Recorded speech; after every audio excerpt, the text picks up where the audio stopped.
दोस्तों एक बड़ी अपडेट्स, एक बड़ी लेटेस्ट न्यूज कि 7वें चरण से जो तमाम क्वेश्चन है जो हमारे मन में, हमारे जहन में भी रहती है, उसका लिखित रूप में शिक्षा मंत्री विजय कुमार चौधरी के द्वारा दिया गया है।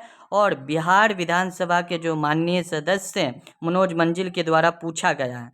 तो 7वें चरण की नियमावली से संबंधित, सीटों के संख्या से संबंधित और इसकी प्रक्रिया और प्रोसेस क्या होगी उससे संबंधित प्रश्न किया गया है। और शिक्षा मंत्री के द्वारा, विजय कुमार चौधरी के द्वारा रिटेन रूप में इसका उत्तर दिया गया है। तो सबसे पहले आप देख सकते हैं श्री मनोज मंजिल से प्राप्त रांकित प्रश्न और विजय कुमार चौधरी माननीय मंत्री शिक्षा विभाग के द्वारा दिया गया प्रश्नों का उत्तर। क्या मंत्री शिक्षा माध्यमिक या शिक्षा विभाग यह बतलाने की कृपा करेंगे क्या, पहला उनका सवाल है मनोज मंजिल जी के द्वारा 7वें चरण से रिलेटेड है, क्या यह बात सही है कि राज्य के प्राथमिक से लेकर उच्च माध्यमिक विद्यालय तक में खाली पड़े शिक्षकों के पदों को भरने के लिए 7वां चरण प्रस्तावित है।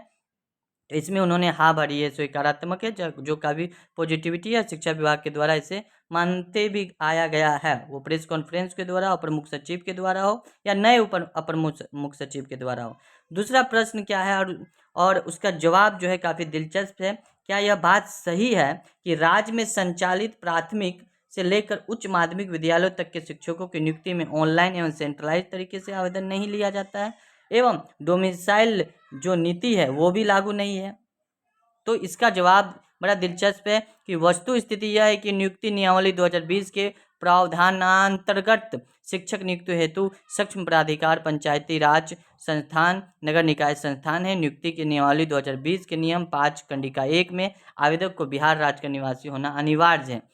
तो यहाँ पे जो जवाब दिया गया है अगस्त नियमावली 2020 को ही आधार मानकर जवाब दिया गया है। इसका वस्तु स्थिति स्पष्ट है कि अभी भी नियमावली 2020 लागू है। तमाम अभ्यर्थियों के द्वारा जो ये पूछा और कहा जा रहा था कि नियमावली 2022 आई है, नियमावली 2022 में बहुत कुछ ऐसी है जो 2000 नियमावली 20 से भिन्न कर है।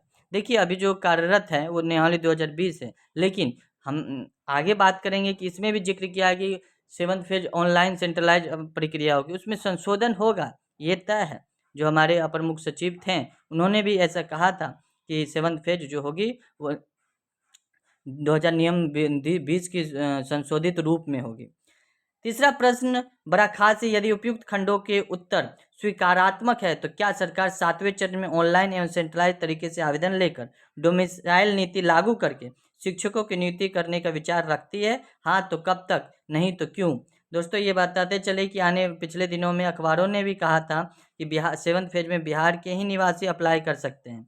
इनका जवाब देखिए क्या कुछ है। इन्होंने कहा कि वस्तु स्थिति यह है कि राज्य के माध्यमिक उच्च माध्यमिक विद्यालयों के विस्तार एवं सुदृढ़ीकरण के क्रम में बड़ी संख्या में शिक्षकों की आवश्यकता के आलोक में संविधान की 73वीं एवं 74वीं संशोधन के आलोक में माध्यमिक एवं उच्च माध्यमिक शिक्षक के नियोजन का विकेंद्रीकरण यानी सेंट्रलाइजेशन करने एवं शिक्षकों की नियुक्ति की जिम्मेवारी पंचायती राज संस्थाओं, नगर निकाय संस्था के सौंपी गई।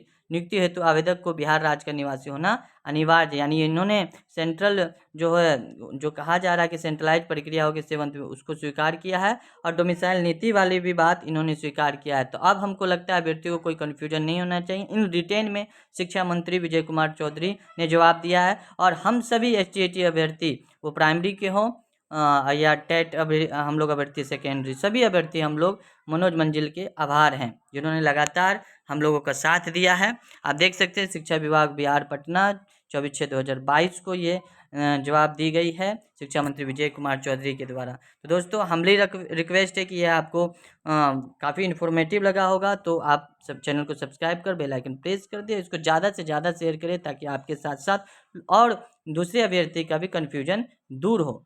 धन्यवाद।